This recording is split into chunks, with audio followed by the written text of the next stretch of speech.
Hello friends, again I am here, Mrs. Bhavna Sharma from Kendriya Vidyalaya Bulandshahr to present another new topic of the chapter Organizing for the subject Business Studies, class 12th. Now we are going to understand the subtopic of the chapter Organizing. This subtopic is the formal and informal organization structure. As we already have learned about the different types of organizational structure in the form of functional and divisional organizational structure. Functional and divisional organizational structures are the different designs of an organization's hierarchy of the positions, the way they distributed and assign the duties according to the posts and positions in the organization. Now let's talk about the another new topic under the organization structure, which is the formal and informal organization structure. Under the formal organization structure, we should learn that the concept and the meaning of the organizational structure in formal way through the help of diagram. We should learn some characteristics of this structure and few advantages and disadvantages one by one. Let's start with the definition. I have already prepared a quick review of the topic. With the help, we can understand the topic more easily and clearly. This is not the definition, but I have written this meaning to make the meaning more clear in easy language. First of all, the formal organizational structure is an official hierarchical arrangement of relationship. It means this organizational structure is the arrangement of relationship. When we see the levels of management, the top level management is placed on the top position, then we have middle level management and the bottom level management. So they are arranged in a systematic order, in a predetermined order. इनको किस तरह से present किया जाता है, किस तरह से प्लेस किया जाता है, ये एक पहले से तैयार किया हुआ एक स्ट्रक्चर होता है, पहले से तैयार किया हुआ एक डिजाइन होता है.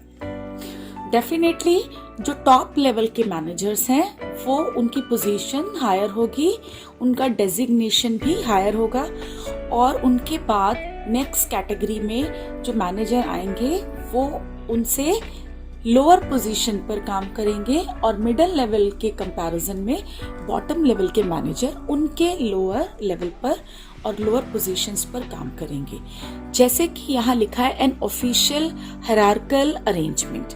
ये एक ऐसी हायरार्की है, एक ऐसा स्टेयर केस है जिसमें आप स्टेप बाय स्टेप पोजीशंस को प्लेस करते हो, जिससे पोजीशन क्लियर होती हैं कि कौन टॉप लेवल पे वर्क कर रहा है और कौन उसके अंडर काम कर रहा है, under his working as the subordinate. So this is the arrangement of relationship. यहाँ पर relationship की बात आती है तो हम बात करते हैं उनकी working relationships के बारे में. और working relationship में जब कोई work depute किया जाता है, कोई work allot किया जाता है, तो उस work में कोई ना कोई तो boss होगा और उसके boss के अंडर काम करने वाले juniors होंगे जिनको हम मैनेजमेंट की लैंग्वेज में सबऑर्डिनेट्स कहते हैं.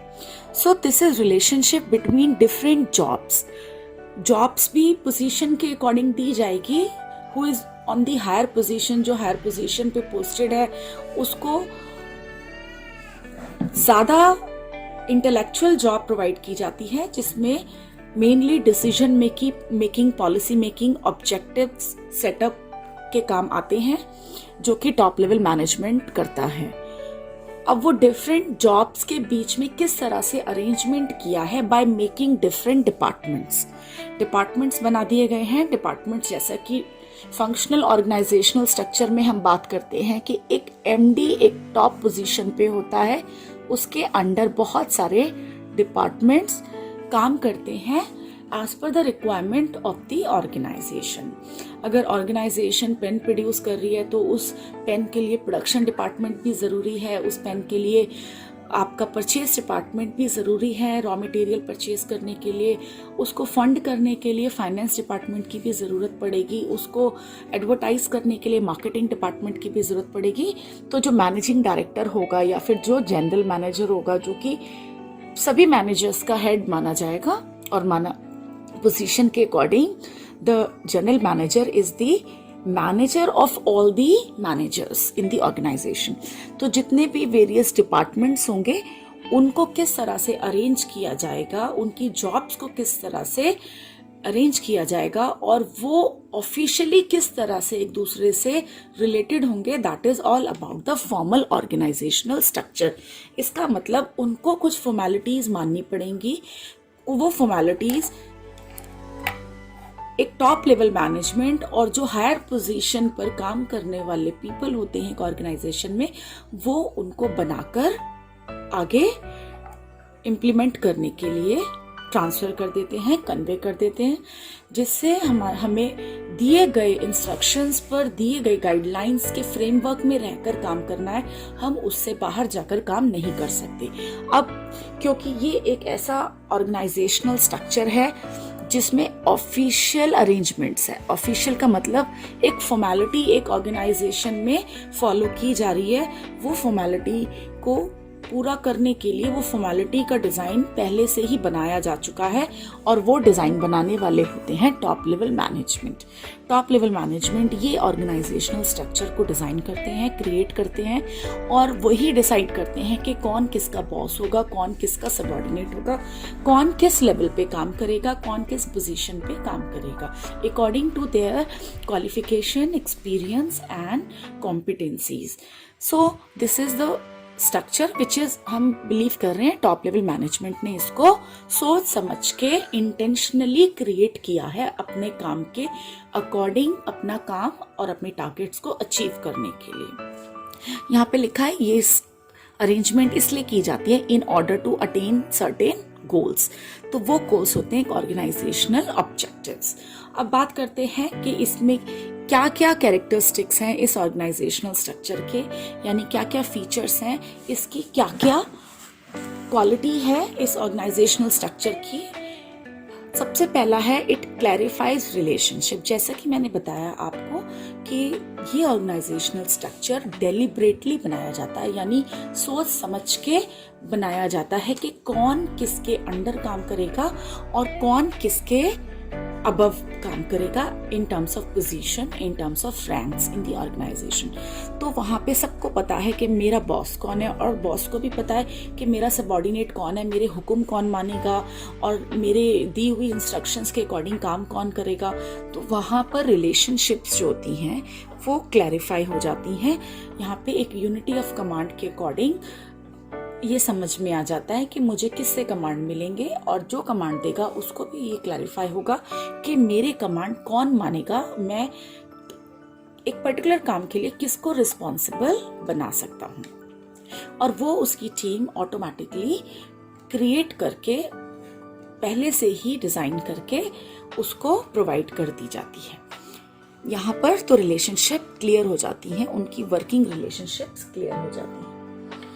दूसरी बात, जब हम बात करते हैं मीन्स फॉर अचीविंग ऑब्जेक्टिव्स, जो ये ऑर्गेनाइजेशनल स्ट्रक्चर बनाया जा रहा है, जो लेवल्स ऑफ मैनेजमेंट हम पढ़ रहे हैं, जो फंक्शनल ऑर्गेनाइजेशनल स्ट्रक्चर हमने पढ़ा, जो डिविजनल स्ट्रक्चर हमने पढ़ा, वो स्ट्रक्चर इस तरह से तैयार किया जाता है कि उसकी जो डायरेक्शन है वो जाती है सिर्फ towards the achievement of goals, targets की तरफ जाती है। अगर एक ऑर्गेनाइजेशन के टारगेट हैं कि उस ऑर्गेनाइजेशन को 20% अपनी सेल्स टर्नओवर को इंक्रीज करना है, तो वो ऑर्गेनाइजेशन में इस तरह से ऑब्जेक्टिव्स बनाए जाएंगे कि सारे डिपार्टमेंट मिलकर जो भी उनके जॉइंट एफर्ट्स होंगे वो इसी अचीवमेंट के पीछे चलेंगे। इसी को टारगेट रखते हुए उनकी एक्टिविटीज, जॉब्स और पोजीशंस डिजाइन की जाएंगी उस ऑर्गेनाइजेशन के लिए। तो ये एक तरीका है अपने अचीवमेंट को अचीव करने का, अपने टारगेट्स को अचीव करने का।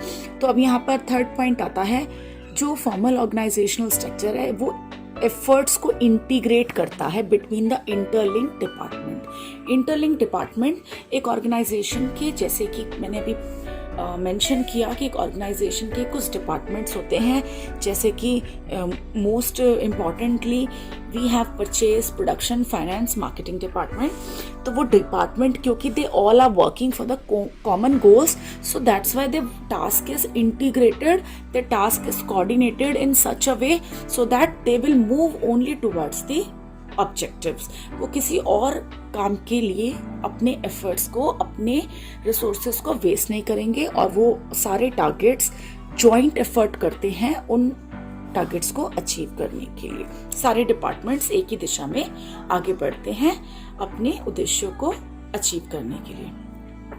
अब यहाँ पर क्योंकि ये ऑर्गेनाइजेशनल स्ट्रक्चर सोच समझ के टारगेट्स की अचीवमेंट के लिए बनाया गया है, तो यहाँ पे ये पॉइंट बिल्कुल जस्टिफाइड है कि this structure is deliberately design by the top level management.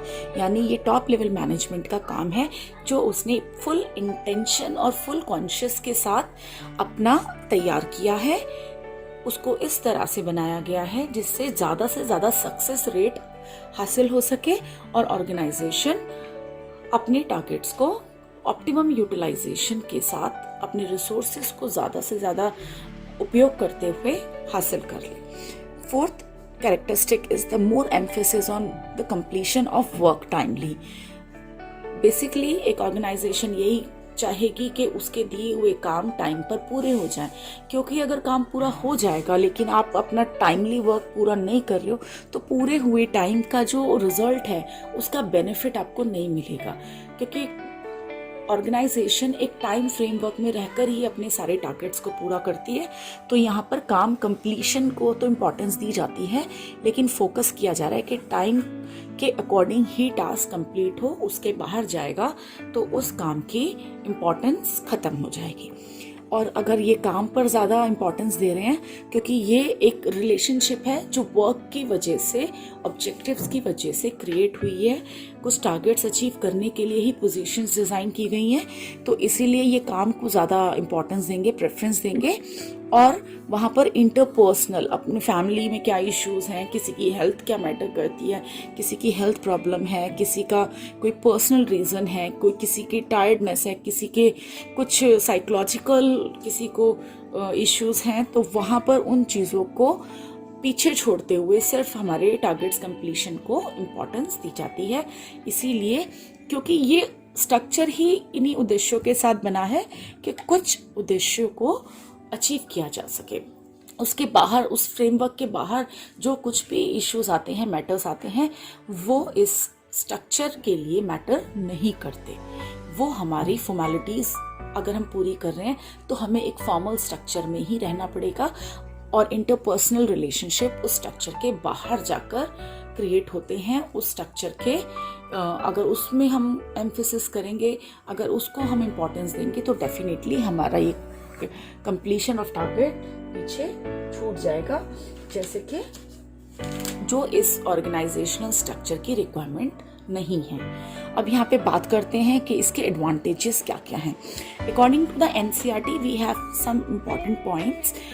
सो हम एनसीईआरटी के पॉइंट्स को डिस्कस यहाँ पर करते हैं, क्योंकि वो कवरेज ऑफ ऑल सिलेबस किया जाता है उसमें, तो वो पॉइंट्स भी इतने इफेक्टिव हैं जिससे ये स्ट्रक्चर ज़्यादा आसानी से समझ में आ जाता है। अब हम बात करते हैं इसके एडवांटेजेस की, इसके फ़ायदों की। यहाँ पर फंक्शनल ऑर्गेनाइजेशनल स्ट्रक्चर का पहला एडवांटेज है ईजी टू फिक्स रिस्पॉन्सिबिलिटी, क्योंकि यहाँ पे वर्किंग रिलेशनशिप क्लियर हैं, सबको ये इस बात की पूरी इंफॉर्मेशन है, नॉलेज है, अवेयरनेस है कि हम किसके अंडर काम कर रहे हैं, who is my boss, from whom I have to receive order, from to whom I have to report after completing the work।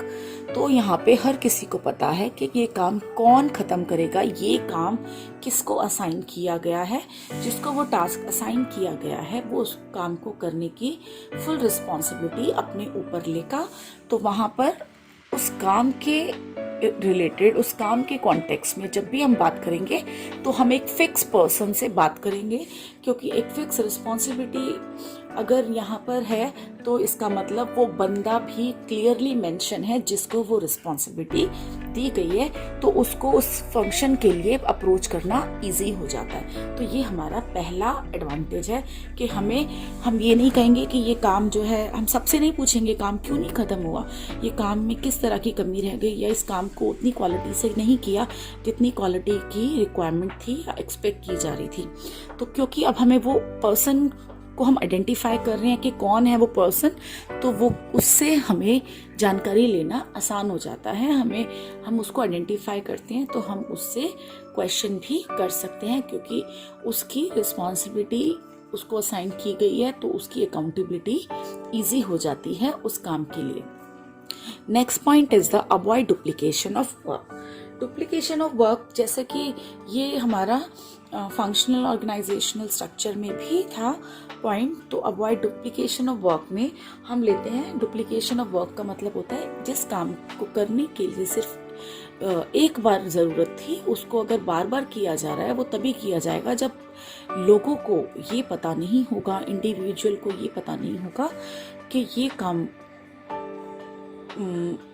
On formalities और ऑन पेपर किसको असाइन किया गया है। अगर हम सभी 10 लोगों की टीम में अगर ये इंस्ट्रक्शंस देते हैं कि आपको आज एक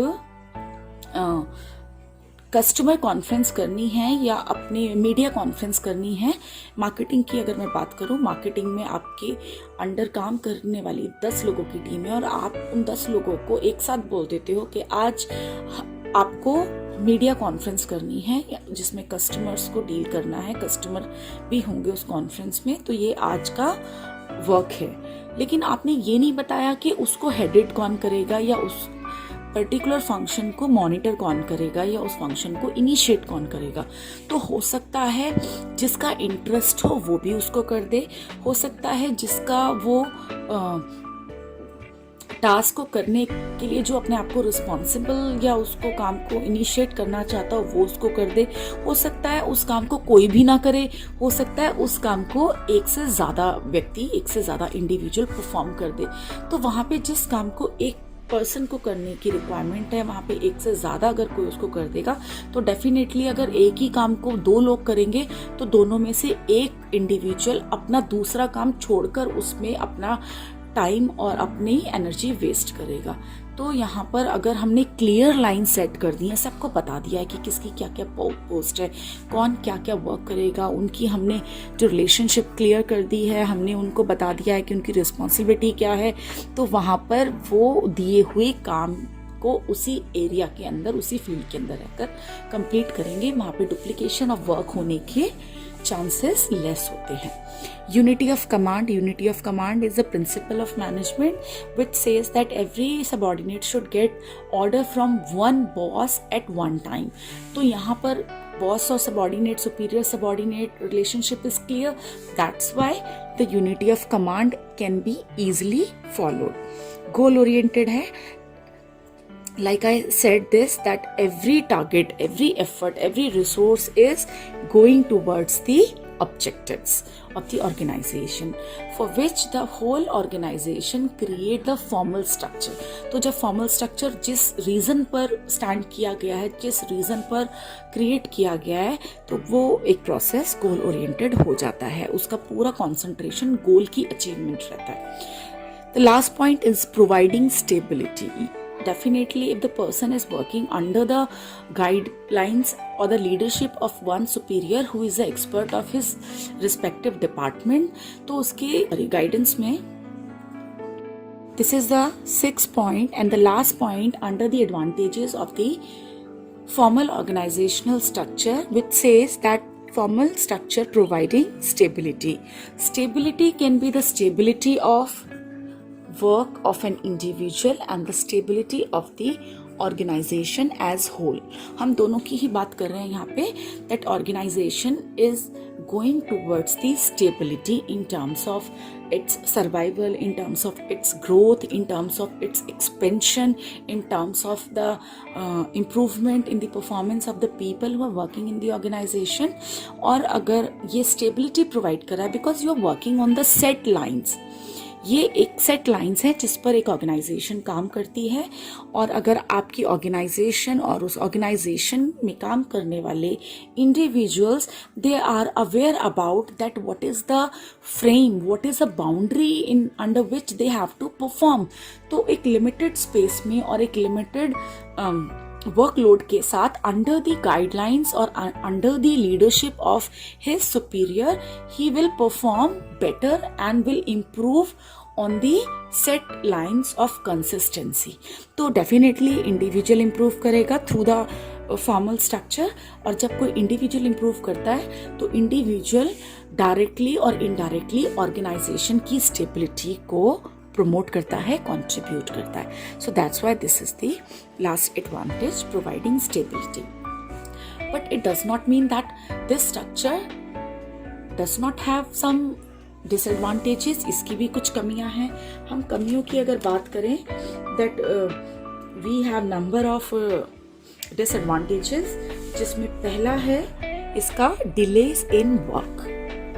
अगर हम देखें कि सारा काम एक हायरार्की में हो रहा है, एक आपके सीक्वेंस में सारी पोजीशंस एस्टैब्लिश्ड हैं, सारी पोजीशन एक सीक्वेंस में और एक सेट लाइंस में एक गिवन प्लेटफॉर्म या एक गिवन डिज़ाइन के अकॉर्डिंग प्लेस्ड हैं, पोस्टेड हैं.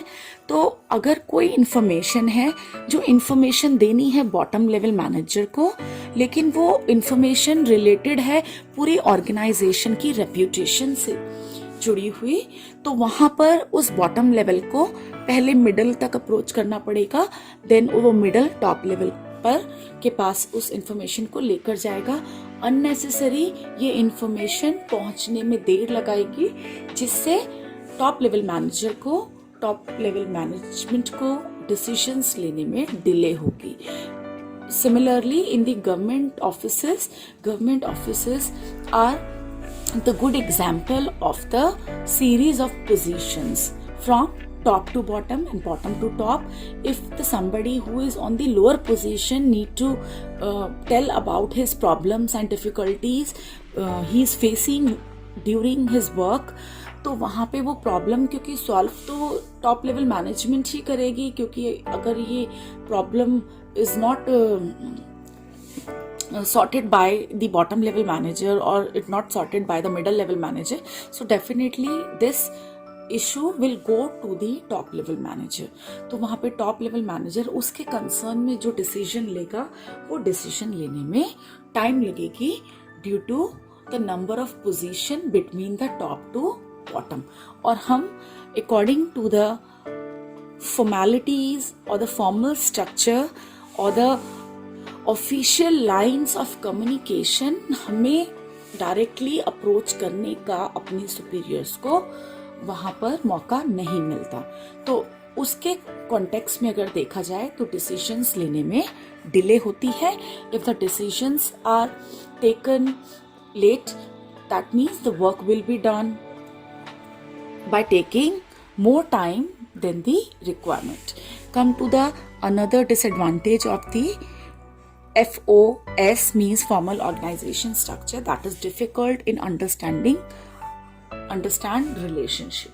Difficult to understand relationship means that it is focus on the target only. The formal structure designed to concentrate over the targets for achieving targets only in order to attain certain goals. तो इसका मतलब ये structure सिर्फ goals की achievement पर focus कर रहा है.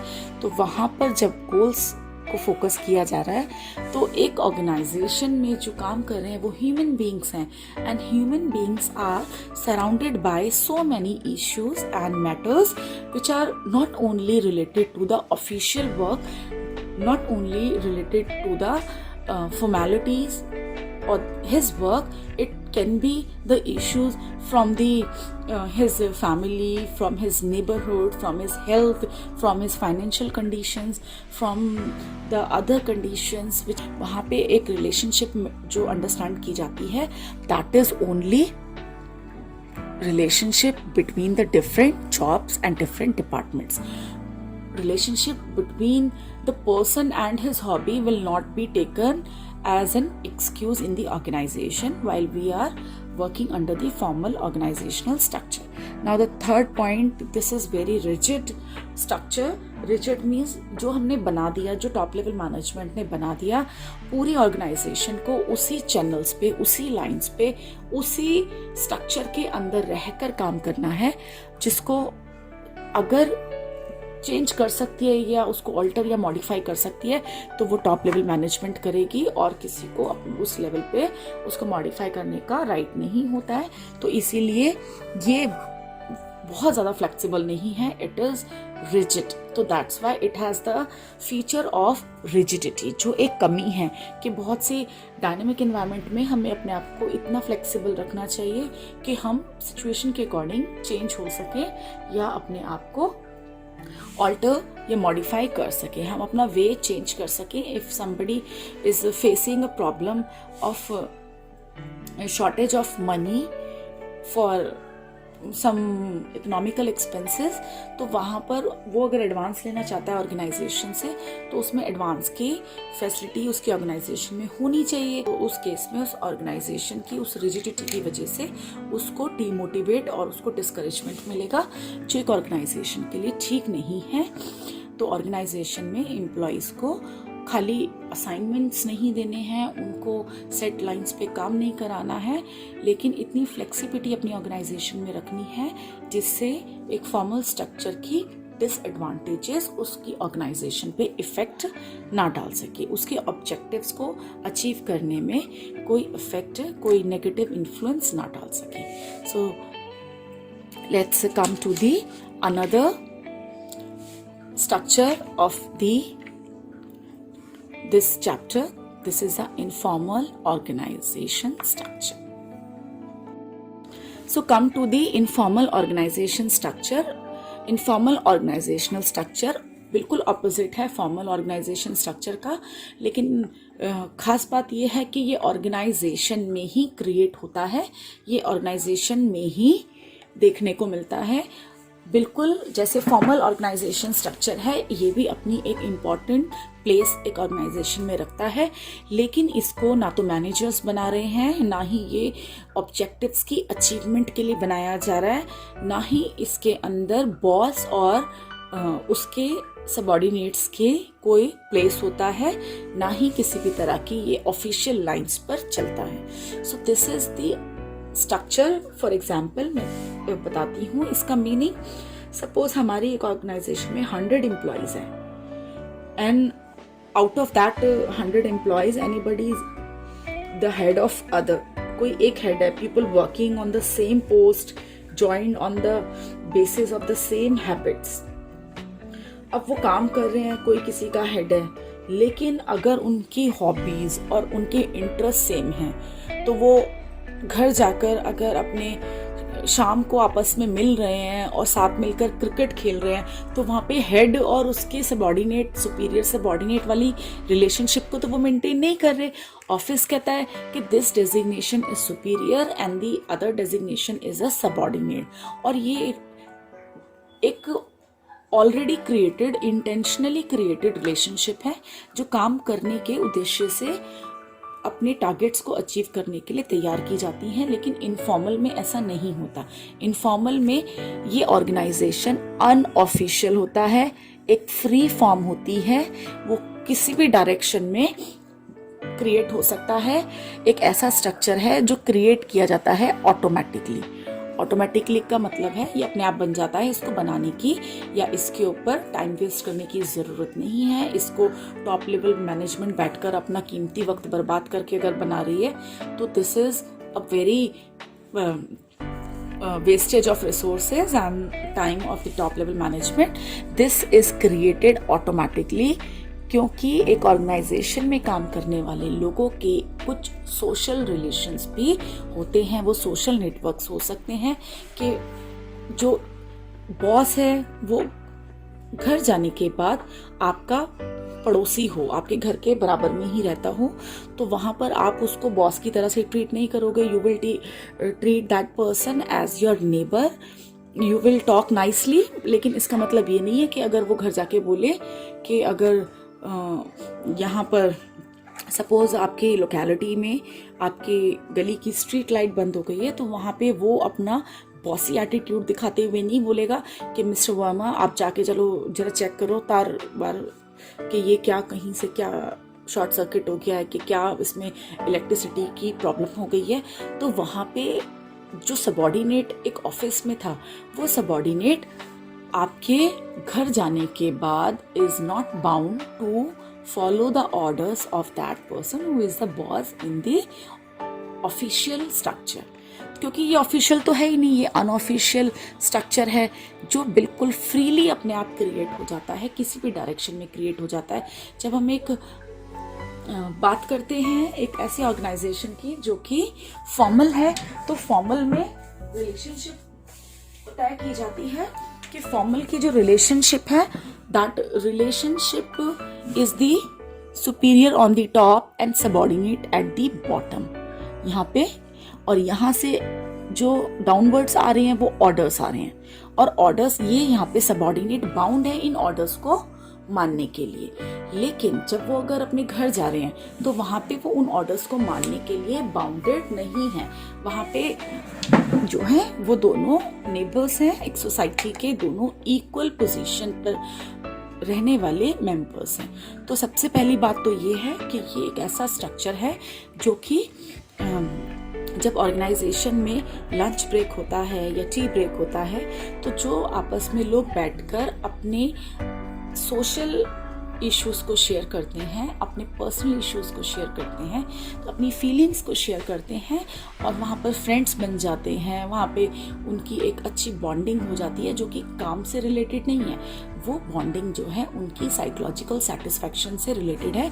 जैसे कि यहाँ पर हमने एक डायग्राम बनाया है, ये डायग्राम किसी भी डायरेक्शन में मूव कर रहा है। जैसे कि यहाँ पर कुछ हमने लेटर्स दिए हैं A B C D E F G H I J K L M N O P। अब ये P तक जितने भी यहाँ पर लेटर्स हैं वो डिपिक्ट कर रहे हैं कि ये पर्सन्स हैं एक ऑर्गेनाइजेशन में। अब A है, A कम्युनिकेट कर रहा है B से भी, कम्युनिकेट कर रहा है C से भी और कम्युनिकेट कर रहा है L से भी। जो B है वो कम्युनिकेट कर रहा है C से भी, वो कम्युनिकेट कर रहा है F से भी। तो लेकिन अगर हमारा फॉर्मल स्ट्रक्चर होता तो फॉर्मल स्ट्रक्चर तो हमारा टॉप लेवल मैनेजमेंट कम्युनिकेट करता है मिडल से और मिडल कम्युनिकेट करता है बॉटम से, और बॉटम जो कि एक पोस्ट है सुपरवाइजर या फैक्ट्री इंस्पेक्टर की, वो कम्युनिकेट करते हैं फैक्ट्री में काम करने वाले वर्कर से, क्योंकि उनका जो कम्युनिकेशन है that is the work based, that communication is duties based. उनको किससे क्या काम करवाना है और किसको अपने काम की फीडबैक देनी है। लेकिन यहाँ पे ये आपस में जुड़े हुए हैं। जैसे क्लासरूम में कुछ फ्रेंड्स बन जाते हैं। सपोज हम क्लासरूम में कुछ जो ज़्यादा जो गुड स्टूडेंट्स हैं इन टर्म्स ऑफ डिसिप्लिन और इन टर्म्स ऑफ स्टडीज़, हम कई बार उनको कुछ 10 बच्चों के ऊपर एक मॉनिटर अलग से बना देते हैं, जिसकी वजह से एक मॉनिटर जो कि पूरी 50 या 60 बच्चों की क्लास को अगर इफेक्टिवली कंट्रोल नहीं कर पा रहा है, उसको ऑर्गेनाइज नहीं कर पा रहा है, तो एक बच्चे के ऊपर एक बच्चा 10 बच्चों के ऊपर हम इस तरह से उनको मॉनिटर बना देते हैं, जिससे वो उस क्लास का ऑर्गेनाइजेशन और इजी हो जाता है और इफेक्टिव हो जाता है। जिस वजह से वो अब हमने पहले से ही प्रिपेयर करके दिया है कि पर्सन जो स्टूडेंट ए है वो अपने अंडर 1 2 3 4 5 6 7 8 9 10 रोल नंबर्स को कंट्रोल करेगा, मॉनिटर करेगा कि वो किस तरह से स्टडी कर रहे हैं, क्या उनका बिहेवियर है, क्या उनकी यूनिफॉर्म है, किस तरह की उनकी एक्टिविटीज़ हैं। और हमने एक स्टूडेंट बनाया एक बी, वो सेकंड पोजीशन दी उसको मॉनिटर की, वो भी रोल नंबर 11 से लेकर 20 तक के बच्चों को ऑर्गेनाइज करेगा। तो वहाँ पर ये जो रिलेशनशिप है ये हमने पहले से तैयार करके बनाई है। लेकिन अगर आप ये, क्योंकि आपकी बनाई हुई चीज़ है, आप इसको रिकॉर्ड भी करोगे, आप इसको ऑर्गेनाइज भी करोगे और आप इसको मेंटेन भी करोगे इस रिकॉर्ड को कि किस बच्चे ने जो है कौन से 10 बच्चों को ज़्यादा इफेक्टिवली कंट्रोल और मॉनिटर किया है। But in the another structure, under the informal organisational structure, अगर आप बच्चों को रिसर्च में जाके अगर उनको आप अपनी क्लास में देखते हो या ग्राउंड में देखते हो, तो ज़रूरी नहीं है जिन बच्चों को आपने एज अ टीम जोड़ा था वही बच्चे साथ बैठकर लंच कर रहे हैं। ज़रूरी नहीं है वही बच्चे साथ में अपनी छुट्टी होने के बाद घर जा रहे हैं। ज़रूरी नहीं है वही बच्चे आपस में रिलैक्स फील करते हैं एक साथ बैठकर।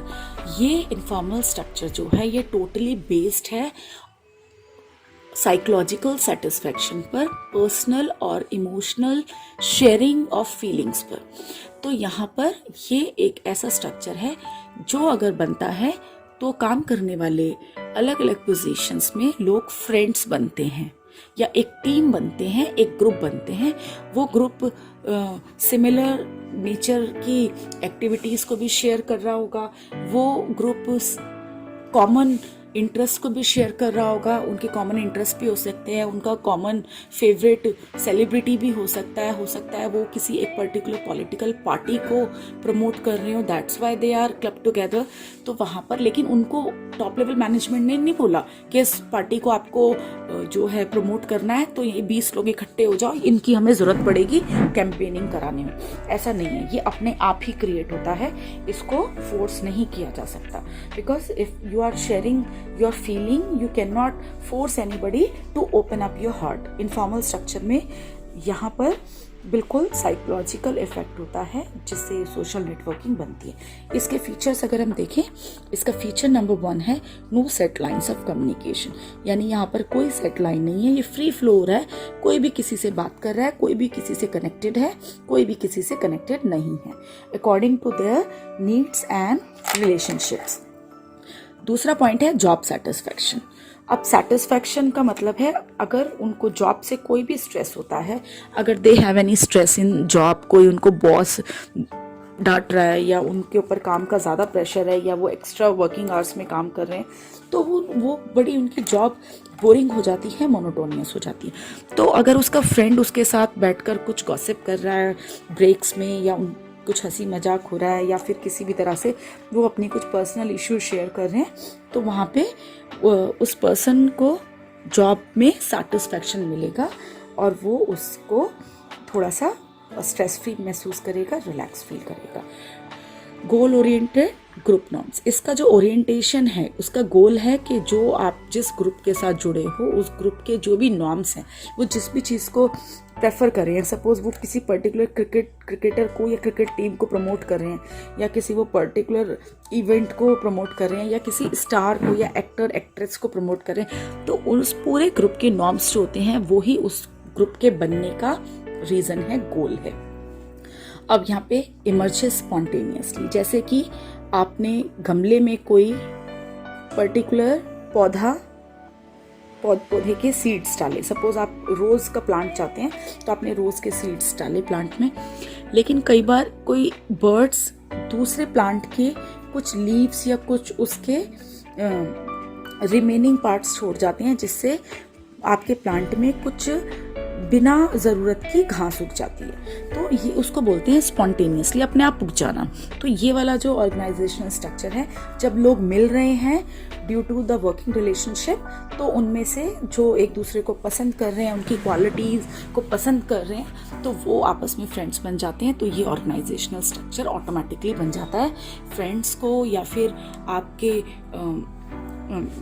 जो भी आपके नियर वंस हैं उनको आपको ज़बरदस्ती नहीं बनाना होता। अगर आप कहीं पर भी जा रहे हैं, अपने किसी वर्क प्लेस पर जा रहे हैं या स्कूल में जा रहे हैं, तो वहाँ पर ऑटोमेटिकली आपके फ्रेंड्स बनते हैं। वहाँ पे आपको ये नहीं बोला जाता कि आपका बॉस आपको बोल रहा है कि आपको उसको फ्रेंड बनाना है, क्योंकि this is the social feeling, this is the emotional feeling जिसको जो ऑटोमेटिकली ही क्रिएट होती है, can not be created deliberately.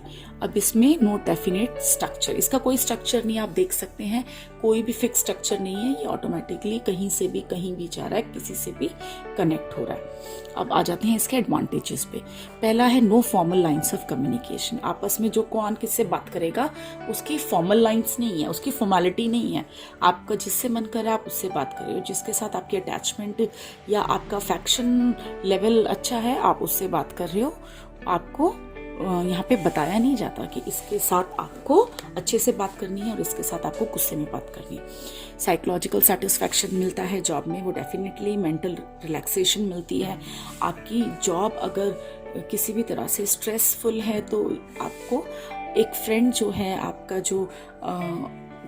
जो हार्ट अगर फुल ऑफ इमोशंस है तो वो वहाँ पर आपकी बात अगर शेयर करता है, वो आपके इमोशंस शेयर करने के लिए आपके पास कोई आपके साथ है एज अ फ्रेंड, तो आपको वहाँ पे जॉब में सेटिस्फैक्शन मिलने लगती है। कई बार अच्छे वर्कर्स के साथ काम करने की वजह से भी ऑर्गेनाइजेशन में कुछ लोग लंबे समय तक वहाँ से जो है अपनी जॉब चेंज नहीं करते। जैसे कि कुछ बच्चे स्पेशली आप देखेंगे जब 10th क्लास का रिजल्ट आता है और जब बच्चे पास आउट होते हैं तो कुछ बच्चे कोई पर्टिकुलर सब्जेक्ट सिर्फ इसलिए ले लेते हैं कि उसका फ्रेंड उस सब्जेक्ट में उसको एडमिशन मिल गया, या फिर वो अपना स्कूल भी चेंज कर लेते हैं कि अपने पेरेंट्स को बोलते हैं कि मेरे फ्रेंड को ये जो है ये स्कूल में एडमिशन मिल गया है तो अब मैं इस स्कूल में, मुझे भी उसी स्कूल में एडमिशन चाहिए। तो कहीं ना कहीं जब आपका फ्रेंड या आपके इमोशनल अटैचमेंट कहीं से जुड़ी होती हैं तो आप अपने जॉब में स्ट्रेस फ्री हो जाते हैं और आपको सेटिस्फैक्शन मिलने लगता है, तो आपका काम आसान हो जाता है। तो ये एक फ़ायदा है इनफॉर्मल स्ट्रक्चर का एक ऑर्गेनाइजेशन के लिए। तो गोल ओरिएंटेड होने का मतलब है जब भी एक ऑर्गेनाइजेशन की बात की जाती है तो ऑर्गेनाइजेशन के डेफिनेटली कुछ ना कुछ तो गोल्स होते ही हैं, और वो गोल्स ओरिएंटेड, इसके भी कुछ गोल्स होते हैं। इसके गोल्स क्या हैं? इसके गोल्स हैं कि मुझे मैं स्ट्रेस कम कर पा रहा हूँ, मुझे अच्छा माहौल मिल रहा है, गुड वर्किंग प्लेस है, तो मुझे कितना भी डिफ़िकल्ट काम दिया जाए, कितना भी मुश्किल काम दिया जाए तो मेरा काम इजी हो जाता है। तो ये यहाँ पर गोल ओरिएंटेड प्रोसेस है। अब आते हैं डिसएडवांटेजेस पे। डिसएडवांटेजेस जो इस स्ट्रक्चर की क्या कमी है, क्योंकि ये जैसे ही फ्रेंडशिप जितनी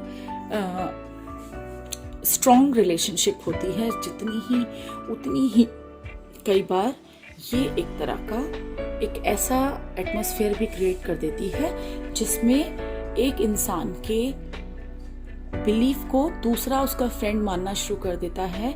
हमें जो चीज़ अच्छी लगती है हम उसको फॉलो ना करके जो व्यक्ति हमें अच्छा लग रहा है उसको क्या उसके लाइक्स और डिसलाइक्स हैं हम उसके अकॉर्डिंग अपने प्रेफरेंसेस को चेंज कर लेते हैं। तो ये एक तरह की डिस्ट्रक्टिव फोर्स भी है। डिस्ट्रक्टिव फोर्स होने का मतलब है ये नुकसानदायक कैसी है। कई बार ऐसा भी हो जाता है किसी ऑर्गेनाइजेशन में, जैसे कि स्कूल में भी कई बार ऐसा होता है, कुछ र्यूमर्स स्प्रेड हो जाते हैं। जैसे कि कई बार किसी तरह का र्यूमर्स, कभी आप कोई डेट शीट आपको मिली है या मिलने वाली है, उससे पहले ही आपको र्यूमर्स मिल गए हैं कि इस बार तो एग्ज़ाम्स के डेट जो अलग अलग सब्जेक्ट की डेट्स हैं उनके बीच में 1 वीक की छुट्टी है, या फिर अब तो बिल्कुल भी गैप नहीं एग्ज़ाम में। तो before receiving the official information, sometimes some notorious element spreads the rumors which may be destructive for the organization। और जब इस तरह की destructive activities होती हैं, those activities basically spreaded in case of or about the boss and the superiors to ruin the total image of the organization, to ruin the position of the superior। इस तरह का atmosphere देखने को मिलता है जहाँ पे ऑफिशियल वर्क किया जाता है, क्योंकि रूमर्स तभी फैलेंगे जब आपका किस पर्टिकुलर रूमर के लिए अगर स्कोप मिलेगा रूमर्स फैलने का, और आप अगर अंडर एक प्रेशर काम कर रहे हैं तो उस प्रेशर को कम करने के लिए कई बार लोग अपने ब्रेन को किसी गलत डायरेक्शन में भी यूज करने लगते हैं। तो यहाँ पर ये इसके डिसएडवांटेजेस हैं। बात करते हैं सेकंड डिसएडवांटेजेस में से सेकंड पॉइंट की, that is restriction in growth. Growth में रिस्ट्रिक्शन किस तरह से हो रहा है, यहाँ पे कई बार इस तरह के ग्रुप्स बन जाते हैं, इस तरह के यूनियंस बन जाती हैं, specially in case of labourers, जो अपनी अनफेयर डिमांड्स मैनेजमेंट के सामने रखती हैं। तो मैनेजमेंट के सामने अगर आप अपनी अनफेयर डिमांड रखोगे और स्ट्राइक पर चले जाओगे या फिर किसी भी तरह का कोई भी उनके काम में किसी भी तरह की बैरियर बनाने की कोशिश करोगे, क्योंकि आप जो है एक स्ट्रॉन्ग ग्रुप बन गए हो, एक यूनियन बन गए हो, और जब भी यूनियन मैनेजमेंट से टकराती है तो यूनियन इस चीज़ को, अपनी किसी भी डिमांड को मनवाने के लिए किसी भी हद तक मैनेजमेंट को नुकसान पहुंचाने की कोशिश करती है। तो वहाँ पर अगर एक दिन की भी स्ट्राइक होती है, तो एक दिन की भी अगर प्रोडक्शन रुकती है, तो वो आप समझ सकते हैं as a student of business कि उसका कितना बड़ा लॉस पूरी ऑर्गेनाइजेशन को उठाना पड़ता है। उसी दौरान अगर आपका प्रोडक्ट मार्केट में नहीं पहुंच रहा है और आपके प्रोडक्ट को रिप्लेस करने के लिए कस्टमर कोई और उसका ऑल्टरनेट ढूंढ ले और उसको वो पसंद आ जाए, तो वो हमेशा के लिए उस प्रोडक्ट पे स्टिक हो जाएगा। तो यहाँ पे ये यूनियंस कभी कभी बहुत ज़्यादा इस तरह की रिस्ट्रिक्शंस बना देती हैं, जिससे हमें ग्रो करने में नुकसान होता है। The third point is group expectations are supreme. अब जब ग्रुप बना है तो उसकी जो भी डिमांड है, उसकी जो भी एक्सपेक्टेशंस है, वो आपके लिए मोर हो जाती है then the objectives of the organisation. आपके ऑर्गेनाइजेशन के ऑब्जेक्टिव्स आप पीछे छोड़ देते हो, आप बोलते हो कि ये हमारे ग्रुप की मांग है और इसको हम मान के रहेंगे।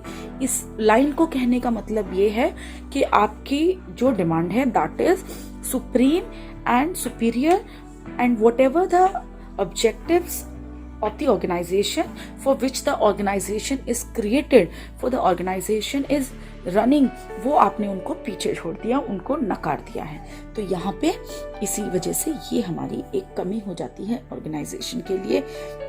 जिस तरह से हमने देखा फॉर्मल और इनफॉर्मल ऑर्गेनाइजेशन के कॉन्टेक्स्ट में बहुत सारी ऐसी चीज़ें हैं जो कुछ बेनिफिट्स हैं और कुछ उसके डीमेरिट्स हैं। वो होने के बावजूद भी एक ऑर्गेनाइजेशन में दोनों ही तरह के स्ट्रक्चर का अपना अपना इम्पोर्टेंस है। हम इनको इग्नोर नहीं कर सकते, बशर्ते हम इस लेवल पे काम कर रहे हों जिससे हम अपनी वीकनेसेस को और ज़्यादा वीक करें और अपने जितने भी हमारे पॉजिटिव पॉइंट्स हैं या हमारी जो भी स्ट्रेंथ्स हैं उनको और ज़्यादा स्ट्रेंथन करने वाले वेज और मीन्स को फाइंड आउट करते रहें। So thank you for this topic. I hope this topic is understandable for the students as well as the learner. So come to the difference between the formal and informal organization. Formal and informal organization, जैसे कि हमने अभी इसको understand किया है कि ये दोनों ही स्ट्रक्चर ऑर्गेनाइजेशन के लिए अपनी इम्पोर्टेंस रखते हैं और दोनों का ही होना बहुत ज़रूरी है। वो अलग बात है कि फॉर्मल हमने खुद से क्रिएट किया है और उस फॉर्मल स्ट्रक्चर के अंदर इनफॉर्मल ऑटोमेटिकली और स्पॉन्टेनियसली क्रिएट हो जाता है। We have one chart which is showing the comparative view of the formal and informal structure, जिसमें हम बात करें कि कुछ बेसिस हैं इनके कंपैरिजन के, जिसमें हमारे फॉर्मल ऑर्गेनाइजेशन के कुछ पॉइंट्स हैं और इनफॉर्मल ऑर्गेनाइजेशन के कुछ पॉइंट्स हैं। बात करते हैं, अगर शुरू करते हैं इस स्ट्रक्चर के कंपैरिजन को फ्रॉम द पॉइंट मीनिंग। तो first of all, if you see the formal organization structure, formal structure is created intentionally, deliberately designed by the management, designed by the top level management.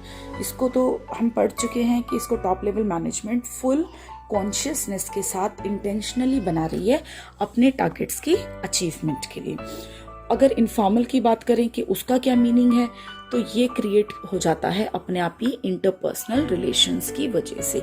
जो लोग आपस में मिल रहे हैं, अपने common interest share कर रहे हैं, अपनी हॉबी शेयर कर रहे हैं, अपने लाइक्स और डिसलाइक्स शेयर कर रहे हैं, वो आपस में फ्रेंड्स बन जाते हैं, उनके अटैचमेंट और अफेक्शंस हो जाती हैं, जिसकी वजह से इनफॉर्मल स्ट्रक्चर भी बन जाता है। Second point is the origin. Origin means इसका सोर्स क्या है, ये कहाँ से शुरू होता है। इसमें due to chain of command, एक चेन ऑफ कमांड है जो कि लेवल्स ऑफ मैनेजमेंट में चेन ऑफ कमांड, कौन किसको ऑर्डर्स देगा, एक चेन ऑफ कमांड है। तो वहां से इसका ओरिजिन स्टार्ट होता है कि कहाँ से इसके कमांड्स मिलने शुरू हुए हैं। डेफिनेटली कमांड्स यहाँ पे टॉप लेवल मैनेजमेंट से मिल रहे हैं मिडिल को, मिडिल से मिल रहे हैं बॉटम को, बॉटम से मिल रहे हैं नॉन मैनेजरियल स्टाफ को। अब यहाँ पर जो इसका ओरिजिन है, जो लोग आपस में इंट्रैक्शन करते हैं बिटवीन इंडिविजुअली ड्यूरिंग वर्क, काम के दौरान जरूरी नहीं है वो काम की ही बात कर रहे हैं, वो कुछ भी बात कर सकते हैं other than the work. If there talks and activities are common, if they are sharing their emotions, if they're satisfying each other psychologically and personally, so वहाँ पे उनका जो interaction होता है वहाँ से उनकी friendship होना start हो जाती है। So see, the point number 3 is the authority. Authority means this is the power of taking decisions in the organization for the organizational work. Due to the managerial position under the formal organization structure. Due to managerial position means that managerial position can be higher, managerial position can be lower. So higher the position, more the authority, lower the position, less the authority. Because on the higher positions, the people have more important and crucial issues to sort out and to take decisions for them. तो बात करते हैं authority की। जो हमारी authority होती है वो हमेशा एक पावर होती है एक ऑर्गेनाइजेशन पोजीशन के लिए। यहाँ पर हम मैनेजरियल पोजीशन, क्योंकि एक ऑर्गेनाइजेशन में managerial positions levels of management के अकॉर्डिंग होती हैं, और levels of management says that managerial positions, if placed on the higher part of the organization, so they will enjoy the more authority. It means because they have more scope of performing the duties, they have more important issues to solve, that's why the authority will be more. लेकिन अगर हम informal की बात करें तो informal organisation structure में जो authority है, जो पूरा ग्रुप है, उसकी डिसीजन लेने की पावर ग्रुप किसको देता है। जो भी उस ग्रुप में सबसे ज़्यादा फेवरेट होगा, जो सबसे ज़्यादा जॉली होगा, जो सबसे ज़्यादा सारे ग्रुप के बारे में, उनके राइट्स के बारे में बात करता होगा, तो वो जो भी उस ग्रुप में सब के साथ जिसके सबसे अच्छे रिलेशंस होंगे वो पर्सन सबसे ज़्यादा फेवरेट होगा। और जो सबसे ज़्यादा फेवरेट होगा, पूरा ग्रुप अपने आप उसके हाथों में अपनी रिप्रेजेंटेशन देगा। कोई भी बात होगी तो पूरे ग्रुप के फेवर में वो बात करेगा और ग्रुप इसकी अथॉरिटी उसको देता है। बिहेवियर की बात करें, बिहेवियर हमारे एक ऑर्गेनाइजेशन में कैसा बिहेवियर होगा, जैसे कि अगर देखा जाए एक स्कूल में अगर हम बिहेवियर की एक्सपेक्टेशन रखें तो बिहेवियर किसी भी फॉर्मल इंस्टीट्यूशन में कोड ऑफ कंडक्ट के अकॉर्डिंग होता है, जो कि कुछ सेट ऑफ रूल्स होते हैं जिसके अकॉर्डिंग हमें बिहेव करना होता है। जैसे हम स्कूल इंस्टीट्यूशन की बात करें, एक एजुकेशनल इंस्टीट्यूशन की बात करें, तो वहाँ पे बिहेवियर जैसा भी हमारा होगा वो हमें हमारी डायरी में मेंशन किया होगा कि हमारा क्या टाइमिंग स्कूल के लिए रहेंगे, क्या सब्जेक्ट्स हम पढ़ेंगे, हमारे स्कूल के अंदर आने के लिए हमारा क्या यूनिफॉर्म का कोड ऑफ कंडक्ट होगा, क्या हमारे ड्यूरेशन ऑफ सब्जेक्ट पीरियड्स के लिए होंगे, कितने टीचर्स हमें पढ़ाएंगे, रिसर्च का टेन्योर क्या होगा, क्या वहाँ का फीस स्ट्रक्चर है, क्या वहाँ का लेआउट है, वहाँ कितनी लैब्स हैं, वहाँ किस तरह का एटमॉस्फेयर है, क्या गार्डनिंग है। तो हमें उसके अकॉर्डिंग हमारे जो पीरियड्स लगते हैं स्कूल में, हमें उसके अकॉर्डिंग हर पीरियड को, हर सब्जेक्ट को अटेंड करना होगा और ये सब कुछ लिखा होगा in writing. It will be given to the person who is supposed to behave in that institution। लेकिन फॉर्मल ऑर्गेनाइजेशन में इस तरह का कोई भी रूल डायरेक्शंस नहीं होती हैं, यहाँ पे कोई भी सेट बिहेवियर नहीं है। इसका मतलब ये नहीं है कि अगर कोई सेट बिहेवियर नहीं है तो हमें बैड बिहेव करना है या इनडिसिप्लिन रहना है, लेकिन यहाँ ये बताया गया है the behaviour is according to the personality of the person। The personality should be positive, personality should be sad personality should be personality can be so many traits, but under the informal structure there should not be any set behavioral patterns. आपका जैसे मन करता है आप बात करते हो. In case if suppose you are sitting with your colleagues in cafeteria, तो वहाँ पे आप अपने घर की बात भी कर सकते हो. आपका बैठने का सिटिंग पोस्चर्स भी जो होंगे वो आपको बताया नहीं होगा कैसे बैठना है, but while you are working on the machineries, while you are sitting in front of the laptops और the computers, there should be a proper sitting posture. और जब आप एक मीटिंग अटेंड करते हैं वहाँ पर भी बैठने का एक बॉडी लैंग्वेज का एक सेट कोड ऑफ कंडक्ट है, एक सेट पैटर्न है. आप वहाँ पर जो है रूल्स के अकॉर्डिंग बिहेव करते हो. यहाँ पे आपको कोई रूल्स फॉलो नहीं करने होते, लेकिन इससे ये सेंस हम नहीं निकालेंगे कि हमें यहाँ पर बैड बिहेव करना है. लेकिन इसमें हम रूल्स के अकॉर्डिंग, किसी गाइडलाइंस के अकॉर्डिंग बिहेव नहीं करते. Flow of communication, as it is already studied under the chapter Principles of Management, we have understood the topic scalar chain. The scalar chain means this is the way in which an individual or the people of the organizations are supposed to communicate to the others. एक scalar chain का principal ये बताता है कि आप जब भी अपने कलीग से, अपने सुपीरियर से या अपने सबॉर्डिनेट से जब भी आप कम्युनिकेट करते हो, तो आपके कम्युनिकेशन करने का जो आपका डायरेक्शन है वो क्या होना चाहिए. क्या आप जिससे रिलेटेड नहीं हो, जो आपके डिपार्टमेंट का नहीं है, या आपके कंसर्न सुपीरियर्स नहीं है, या आपके कंसर्न सबॉर्डिनेट्स नहीं है, क्या आप उनको कोई भी इंपॉर्टेंट मैसेज कन्वे कर सकते हो जो कि आपके डिपार्टमेंट से रिलेटेड हो, और आप उसको किसी दूसरे डिपार्टमेंट में बिना किसी ऑर्डर के आप उसको कन्वे कर रहे हो. तो वहाँ पे वो जो है आपका एक बैड बिहेवियर हो जाएगा, वो आपका आप breakage of code of conduct हो जाएगा, जो कि ऐसा एक्सपेक्ट नहीं है according to the scalar chain. लेकिन हम एक इनफॉर्मल स्ट्रक्चर की बात करें तो यहाँ पे आप अपनी सीक्रेसी किसी को भी बता सकते हो, जिसको भी आप अपना फ्रेंड समझते हो या जिसके साथ आपका कंफर्ट कम्युनिकेबल रिलेशन है, तो आप उसको वो इन्फॉर्मेशन बता सकते हो. जैसा कि हमने इनफॉर्मल स्ट्रक्चर के डायग्राम में देखा था, that under which we had so many letters and every letter can be connected to any letter in any order. So that's why the communication is free flow. और यहाँ पे source of communication भी identify करना मुश्किल हो जाता है कि ये बात कहाँ से originate हुई है. तो यहाँ पर रूमर्स फैलने के ज़्यादा चांसेस होते हैं ड्यू टू फ्री फ्लो. लेकिन स्केलर चेन में जब कोई मैसेज, कोई इंफॉर्मेशन कम्युनिकेट होती है तो हमें पता है दैट वी आर कम्युनिकेटिंग और conveying the things according to the levels of management. तो that's why it use the scalar chain principle, and under the informal there is only free flow, any direction you can communicate. Now come to the nature of the structure. The nature of the structure in formal organizational structure, it is very rigid, which is not easily altered and only can be modified by the top level management. क्योंकि rigid का मतलब होता है ढीठ और जिद्दी, यानी इसको हम अपने अकॉर्डिंग या अपनी सिचुएशन के अकॉर्डिंग चेंज नहीं कर सकते. और टॉप लेवल मैनेजमेंट इसको अल्टर कर सकता है, क्योंकि वो अपने डिसीजंस में कुछ अमाउंट ऑफ फ्लेक्सिबिलिटी रखते हैं डायनेमिक एनवायरनमेंट में अपने ऑर्गेनाइजेशन को सरवाइव करने के लिए. तो यहाँ पर लेकिन टॉप लेवल मैनेजमेंट को अगर कुछ चेंज करना है तो वो तो सिर्फ टॉप लेवल मैनेजमेंट का ही एक राइट हुआ, एक उन्हीं की प्रेफरेंस हुई.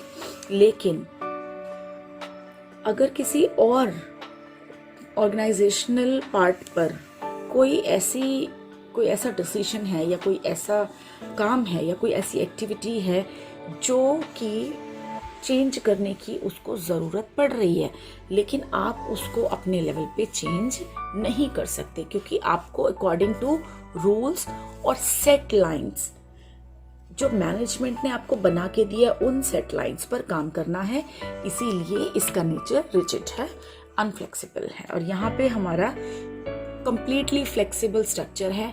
जो जिसके साथ बात करना चाहता है बात कर सकता है, जो जिसका फ्रेंड बनना चाहता है उसका फ्रेंड बन जाता है। जिस भी तरह के आपके कॉमन नेचर के फ्रेंड्स होते हैं वो मिलकर एक ग्रुप फॉर्म कर लेते हैं, और वो जो है आप उसमें से लोग आते रहते हैं, उसमें से लोग जाते रहते हैं। वहाँ पे कोई फिक्स्ड नंबर ऑफ पीपल नहीं है कि इस ग्रुप में इतने ही लोग होंगे।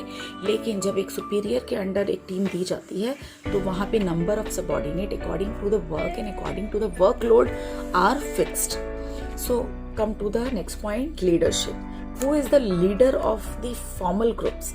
फॉर्मल ग्रुप्स में जब लोग काम कर रहे हैं तो वहाँ पे जो सुपीरियर है वही लीडर है, वही लीड करेगा अपने ग्रुप को। तो managers mainly are the leaders, क्योंकि मैनेजर्स ही जो है मैनेज करते हैं अपनी टीम को for the purpose of achievement of their respective targets.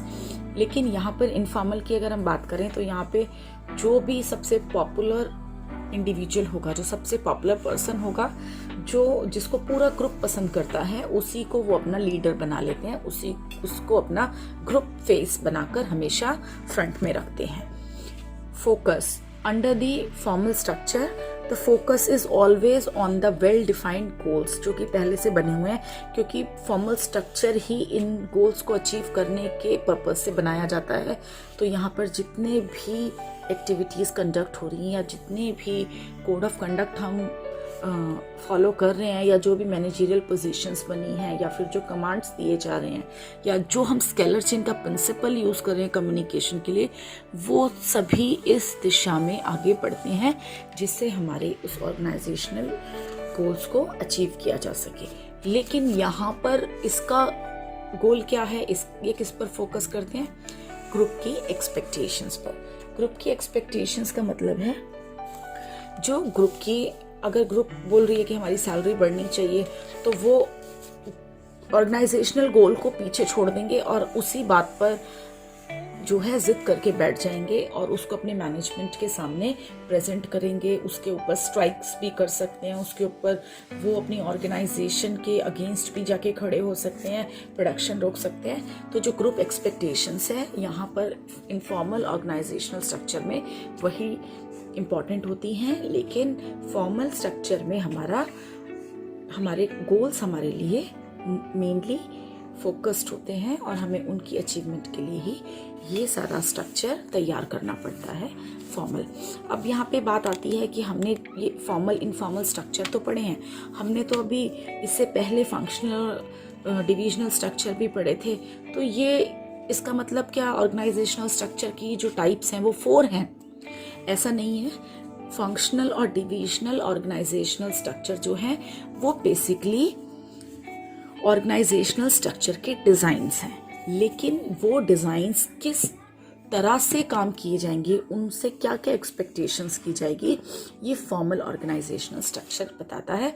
क्योंकि इनफॉर्मल ऑर्गेनाइजेशनल स्ट्रक्चर को तो बनाना ही नहीं पड़ता, ये तो ऑटोमेटिकली खुद ही बन जाता है। ये तो हमारे बिलोंगिंगनेस होगी अपने कलीग्स के साथ या उन लोगों के साथ जिनके साथ हम काम कर रहे हैं, तो वो हमारे फ्रेंड्स बन जाते हैं। लेकिन ऑर्गेनाइजेशन फ्रेंड्स बनाने के लिए इस्टेब्लिश नहीं की जाती। ऑर्गेनाइजेशन जो है वो इस्टेब्लिश की जाती है अपने गोल्स की अचीवमेंट के लिए।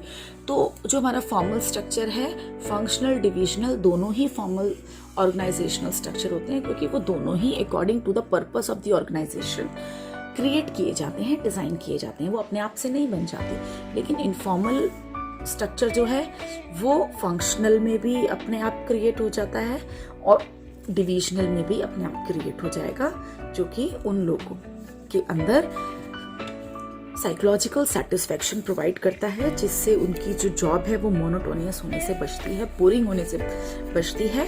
तो अपने आप में इनफॉर्मल ऑर्गेनाइजेशनल स्ट्रक्चर का ऑर्गेनाइजेशन में एक इम्पॉर्टेंट रोल है, जिसकी एडवांटेज हम ऑलरेडी पढ़ चुके हैं। इसके साथ हमारा ये टॉपिक एंड होता है, जिसमें हमने पढ़ा था formal and informal organization structure, their features, their advantages, disadvantages, the diagram, to pursue this structure and the comparison between the formal and informal organization structure. तो हम यहाँ पर अपने इस टॉपिक को एंड करते हैं. In the next video, we will start the topic delegation of authority and decentralization. For now, have a nice day. Thank you.